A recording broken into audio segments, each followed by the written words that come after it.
Yo, what is up? What's going on, guys? It's FWE Library coming at you with a book review. Today we'll be reviewing Crime and Punishment by Dostoyevsky. Dostoyevsky is a great author, one of the great novelists. He really delves into psychology through his work, and he really encapsulates some powerful ideas and characters in this novel. I personally really enjoyed this book. Before reading Crime and Punishment, I was reading a lot of Nietzsche. I read The Portable Nietzsche by Walter Kaufmann, some of his works, and in a lot of these books, the theme of the overman is touched. What can man do when he steps past his morality, when he takes the next step? And that theme is really talked about a lot in Crime and Punishment. It is from the point of view as a murderer. Now, I really don't think you can spoil anything from this book. The back cover will tell you it's about a murder, cat and mouse story between the murderer and his society and the other intellectuals in St. Petersburg where it takes place. But what's really brilliant about this story is just the fact that, the plot, it almost doesn't matter at all. Like a normal story, you'd be like, oh, you spoiled the ending.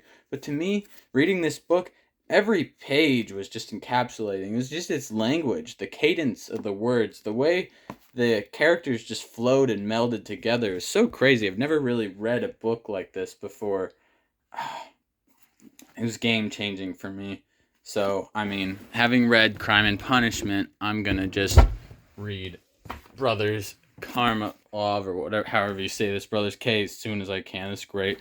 If you haven't read Crime and Punishment, I really recommend reading it. This book is fantastic. Fantastic. I really recommend reading Notes from Underground before, if you haven't. It's really sets up the theme a lot. Another work by Dostoyevsky. But he has this main character, Raskolnikov, in this book. One of the most fun things about reading this book is they all have these Russian names, man. It's hilarious. Like Luzin, Raskolnikov, and Shridaredalov, or whatever, however you pronounce these names, man. I loved it. It just feels like a circus.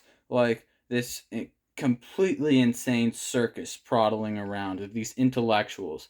What's interesting about the time period this book was written in, 1860s, is that, Russia was a new Russia during this time period as Dostoyevsky was writing. And he wrote this book after he was in a Serbian camp. He thought he was going to die. He was on death row, and then he served with these war criminals because he was a member of a communist party.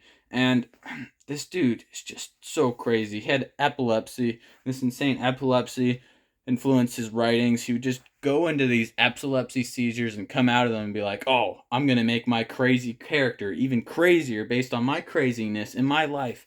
He really lived a wild life, gambling a lot, and that really just bled into this work. Made it fantastic. I really don't recommend reading this book if you're not in a good place mentally. Honestly, it goes hardcore. But if you're feeling fine and you want to tangle with the Russian insane circus, looking in the mind of a murderer and how society perceives that, and how a murderer could possibly be saved, maybe through Christianity or through a psychological detective instigating him, or to just look at the nuances of St. Petersburg and possibly its society in the 1860s, I recommend this story. Absolute blast. Fantastic book.